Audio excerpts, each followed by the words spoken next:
Everyone, welcome to Plants and Politics. I have some updates to share about the baby formula shortage. As I shared the other day, due to bacteria-tainted formula, the FDA had recalled a majority of product, and a Michigan facility shut down production in February, one that produces quite a bit of the formula for babies in the United States. So this left families with little to no options. So depending on their location, for example, California wasn't really affected as much as other states. The Midwest, though, was left with very few options, and families that required specialty formula for their babies, whether it be due to allergies or whatever other specific dietary needs, they were especially hard hit by this shortage. So Biden has now announced that he's going to invoke the Defense Production Act. That's going to allow formula manufacturers priority. It's going to give them priority over other companies in obtaining the ingredients that they need to ramp up their production. In addition, the government has approved the use of military aircraft, and so they're going to travel overseas and pick up formula from other countries. And what's laughable is that they previously haven't allowed the import of formula from the EU because they said, we just want to make sure that it's safe and that, these products align with our safety standards. That's a complete joke because the EU has far better safety standards than the US. For one, the EU and as well as dozens of other countries, they've banned the use of dangerous genetically modified organisms in their food. It's allowed here. It's in almost every packaged food that you will find in the US on store shelves. Go look, you will find corn, soy, everything else, genetically modified. Unless it's organic, it's genetically modified, or if it says non-GMO. So every single baby formula on the market in the US, unless it's organic or unless it says non-GMO, it has GMOs in it, whether it's soy or whether it's dairy-based, because guess what the cows are fed? The cows are fed a diet of genetically modified soy and corn. So, maybe the US should start asking why so many babies have special dietary needs, why so many are born with allergies. There's a whole lot of evidence that points to GMOs. In fact, I dedicated an entire chapter of my book to that very subject. Anyway, back to the issue at hand. So Abbott Nutrition, the company whose voluntary recall and facility shutdown started this whole shortage, they're said to have come to an agreement with the FDA, and this will allow them to reopen their manufacturing plant in Sturgis, Michigan. And Abbott has said that once the FDA signs off on their repairs, then it'll take 2 weeks to ramp up production and then another 6 to 8 weeks for the new product to hit the shelves. So it's still going to be a while for them. And the FDA commissioner issued a statement saying, quote, Abbott Nutrition has agreed to address certain issues that the agency identified at their infant formula production facility in Michigan. The public should rest assured that the agency will do everything possible to continue ensuring that infant and other specialty formulas produced by the company meet the FDA's safety and quality standards. But then the chief executive of Abbott also issued a statement in which they said that the FDA hasn't concluded that their Sturgis facility was the source of that bacteria that ended up killing 2 babies.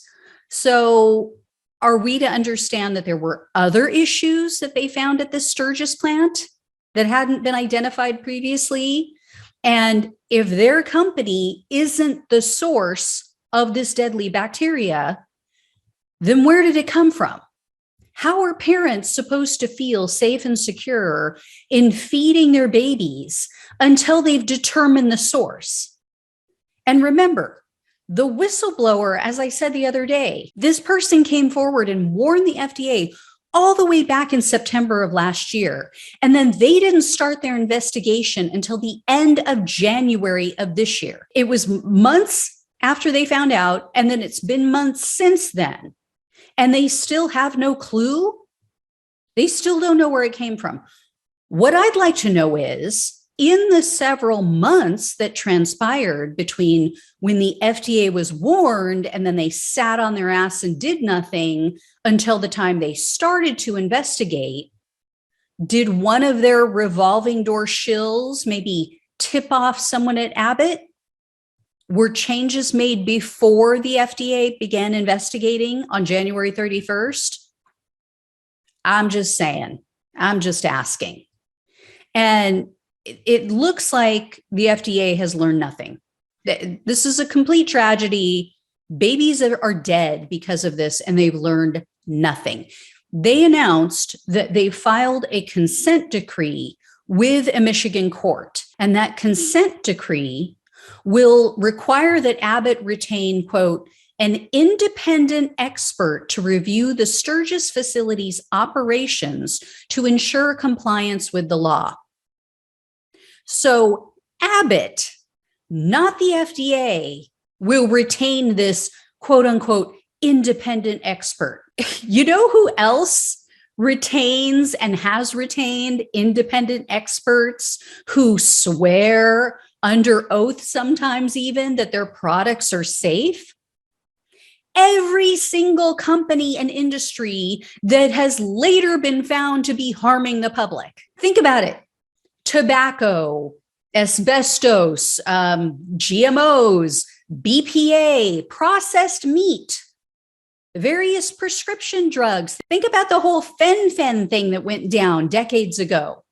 And the list goes on and on. How many safe products have we been allowed to purchase and consume, only to find out decades later that the FDA relied on the corporations and industries to provide their own privately funded studies conducted by so-called experts that, they just happen to be on their payroll. As I said the other day, it's the fox guarding the henhouse. So this is complete and utter bullshit. And it's time that the public start waking up and speaking up about these dangerous games. This is insanity.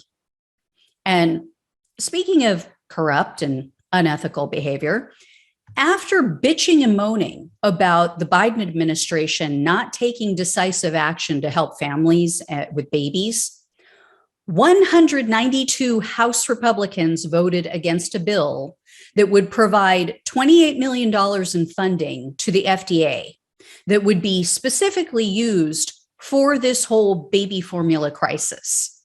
Only 12 Republicans voted with the majority of Democrats to pass the bill. That is pure, craven, cynical politics right there.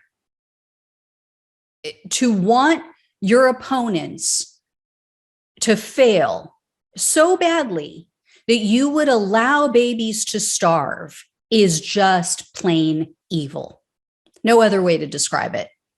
So I'm done asking how low Retrumplicans are willing to go for power and money, because there is no bottom with them.